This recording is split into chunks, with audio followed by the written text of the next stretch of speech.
taking all that, taking that chief complaint, that family history, that social history, the review of systems, their past medical history, what's pertinent to telling me a nice 1 to 2 quick paragraph story of what's going on with this patient. So that way, if she comes along after I wrote it and has never seen the patient before, she can read that little bit and get a good amount of information in order to decide what she needs to do next.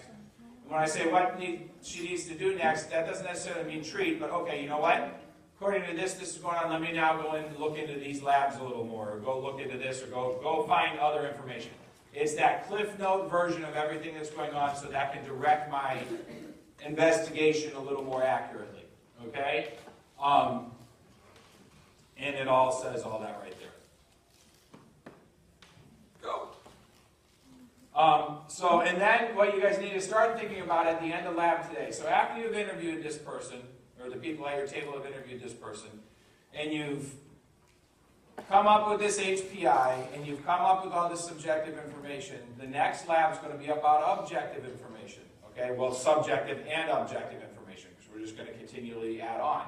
So what you should take out of today's lab then is at the end of the lab, we'll sit for a little bit and start thinking to ourselves, what now objective information, given the subjective knowledge that I have, would I now go look for to verify or disprove what I'm thinking is going on, right? So if I think it's a heart attack, then what, objective information would you be going and looking at, right? Which would be things like the EKG, the troponin, the things like that, right? So after you've made that HPI and stuff, you should automatically, as you're actually writing it out, you should be thinking to yourself, okay, I need to go check this, I need to check this, I need to check this for actual factual information that will back up what I'm thinking, okay?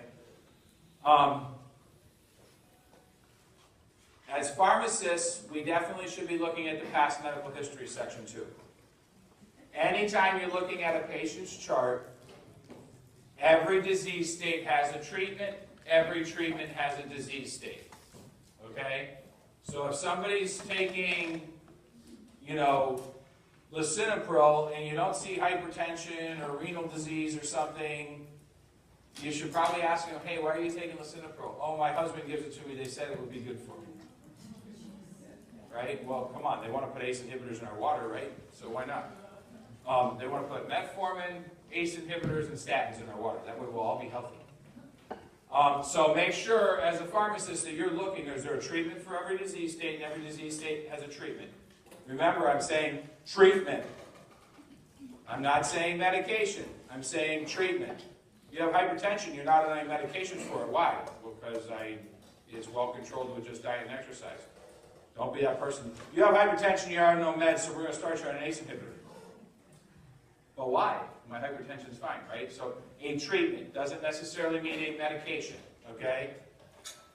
Chief complaint, then you're going to want to go back and make sure that there's labs or diagnostic tests that relate back to not just the chief complaint, but don't forget that past medical history, like we were saying before, even when we review of systems. They might be here for what you think is a DVT.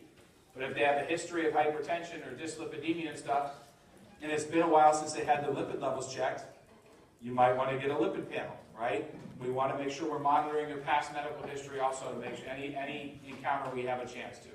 That's not to say if they just had a lipid panel done 4 weeks ago that you're going to do another one now. You guys have lipids yet? Yeah, you had dyslipidemia, right? How often do we get lipids? Every 6 months at the most, maybe 6 months to a year, right? So if they just had it a month ago, I'm not saying, oh, well, they come in and they're dyslipidemic, get another lipid panel. But if they're not in date, then you could get another one. Does that make sense? Questions about lab, subjective information, anything like that?